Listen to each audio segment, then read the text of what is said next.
तो दोस्तों, मान लो आपके पास बड़ी बिल्डिंग है और वो बड़े बिल्डिंग में अलग अलग रूम्स है, फ्लैट्स है या फिर अपार्टमेंट्स है। आपने वो रूम्स, फ्लैट्स या फिर अपार्टमेंट जो है, जो आपने रेंट पे दिए हुए हैं, और वो रेंट पे आपने ऐसे लोगों को दिए हैं जैसे कि वो स्टूडेंट्स है या फिर वर्किंग प्रोफेशनल्स है, उनको अपने रेंट पे दिए हुए हैं। और ये बिल्डिंग पूरी की पूरी ऐसी है कि ये बिल्डिंग लगभग मान लो कि 40-42 फ्लैट्स है, ऊपर टेरेस है, बहुत सारा एरिया भी है। बिल्डिंग को आपने इसको पूरा रेंट पे चढ़ा दिया है, अलग अलग लोगों को आपने रेंट पे दिया है, रहने को दिया है। तो आपके मन में बिल्कुल ये सवाल आएगा कि क्या आपको इसके ऊपर जीएसटी भरना पड़ेगा कि नहीं भरना पड़ेगा। तो इसी का जवाब दिया है कर्नाटका हाईकोर्ट ने। करते हैं हम उस बारे में डिटेल में बातचीत। तो नमस्कार, मेरा नाम है राकेश और आप मुझे देख रहे हो टैक्स जंक्शन पे। मैं आपको रिक्वेस्ट करूंगा कि आप मेरे चैनल को सब्सक्राइब करिएगा, क्योंकि यहाँ पे मैं सिर्फ और सिर्फ इंपॉर्टेंट अपडेट्स ही देते रहता हूँ। तो ये केस है कर्नाटका के हाईकोर्ट का। मतलब ये केस ऑब्वियसली बेंगलुरु का होना चाहिए, क्योंकि बेंगलुरु में आता है आईटी हब। वहां पे आते तरह तरह के स्टूडेंट्स, तरह तरह के वर्किंग प्रोफेशनल्स। तो ऐसे ही एक प्रॉपर्टी के ओनर जो थे, वो ओनर के लगभग 42 रूम्स थे, 42 रूम थे एक बिल्डिंग में। और ये बिल्डिंग को ऊपर टेरेस भी था, पैसेज भी था, सब कुछ था। ये ओनर जो है, इन्होंने खुद ने रेंट पे नहीं दिया हुआ था सारे फ्लैट जो है। उन्होंने एक कंपनी जो है, जिसके साथ इन्होंने एग्रीमेंट किया था, और ये कंपनी जो है ये स्टूडेंट्स को और वर्किंग प्रोफेशनल्स को रेंट पे दिया करती थी प्रॉपर्टी। मतलब फ्लैट्स या रूम्स जो भी है वो रेंट पे दिया करते थे।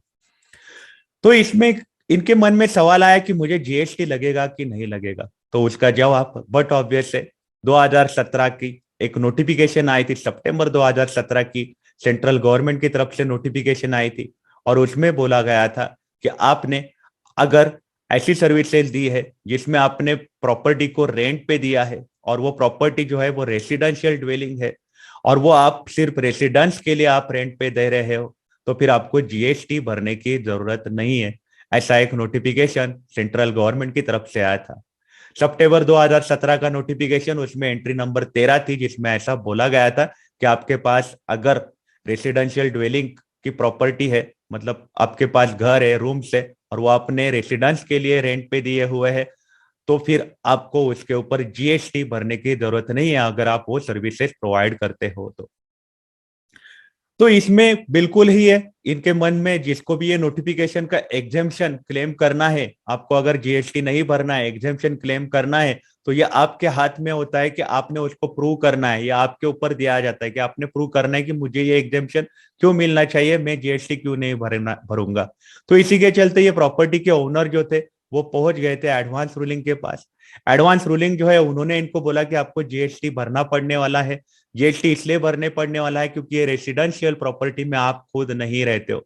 मतलब पेइंग गेस्ट तरीके के आपने नहीं रखा है, आपने बिल्डिंग में फ्लैट बना दिया और वो रेंट पे भरे है, इसलिए आपको इस पे जीएसटी भरना पड़ेगा। तो इसी के चलते ये जो है ओनर, ये पहुंच गए थे एपेलेट अथॉरिटी के पास। उन्होंने भी इनको बोला कि आप जो बात बोल रहे हो ये एक इमोशनल टाइप की बात है, लेकिन यहाँ पे हमें कोई रेसिडेंशियल नहीं दिख रहा है, हमें दिख रहा है आप कमर्शियली इसको, बिजनेस को चला रहे हो, ऐसा हमें दिख रहा है। तो बट ऑब्वियस है, ये केस पहुंच गया कर्नाटका हाईकोर्ट में। अब कर्नाटका हाईकोर्ट में पहुंचने के बाद कर्नाटका हाईकोर्ट ने इंपॉर्टेंट मुद्दा क्या रखा कि रेसिडेंशियल ड्वेलिंग यूनिट जो है वो रेंट पे चढ़ाया गया है। मतलब जहाँ पे लोग रह सकते हैं वो रेंट पे चढ़ाया गया है। और रेसिडेंशियल ड्वेलिंग जो है उसका डेफिनेशन जो है वो जीएसटी एक्ट में नहीं दिया है, लेकिन सर्विस टैक्स एक्ट में दिया गया है। वहां पे ऐसा बोला गया है कि कोई भी प्रॉपर्टी जो रेसिडेंस के लिए इस्तेमाल होती है, वो प्रॉपर्टी को हम बोलते हैं रेसिडेंशियल ड्वेलिंग यूनिट। लेकिन जिसमें नहीं आते हैं लॉजिंग बोर्डिंग वाले यूनिट और तरह तरह के अलग अलग यूनिट जो टेम्पररी स्टे के लिए होते हैं, वो नहीं आते। ये बात हाईकोर्ट ने क्लियर करी। यहाँ पे ऐसा नजर आया कि 3 महीना से लेके 12 महीना तक फ्लैट जो है वो रेंट पे दिए गए थे। मतलब लॉजिंग बोर्डिंग का यहाँ पे सवाल ही नहीं था। यहाँ पे है लोगों को रहने के लिए यहाँ पे व्यवस्था की गई थी, लोग वहां पे रह पा रहे थे, रेसिडेंस कर पा रहे थे, और एक पर्टिकुलर पीरियड से ज्यादा रह पा रहे थे। लेकिन वही जो अपोनेंट जो थे, ओनर के अपोनेंट जो थे, उनका ऐसा मानना था कि आप जो है रेसिडेंस का मीनिंग ऐसा समझो कि रेसिडेंस मतलब परमानेंट रेसिडेंस, आपका जो रेसिडेंस है वो कम पीरियड का है। लेकिन हाईकोर्ट ने वो बात भी खारिज करी। हाईकोर्ट ने बोला कि यहाँ पे कोई भी ऐसा कमर्शियल एस्टेब्लिशमेंट का डेफिनेशन नहीं है। अगर पर्पज जो है वो रेसिडेंशियल है, रहने के लिए इस्तेमाल होता है, तो फिर ये जो है ये आएगा एग्जेम्पशन नोटिफिकेशन के अंदर, और इनको मिलने वाला है एग्जेम्पशन जीएसटी का, और इसी के चलते इनको जीएसटी का एग्जेम्पशन दिया गया।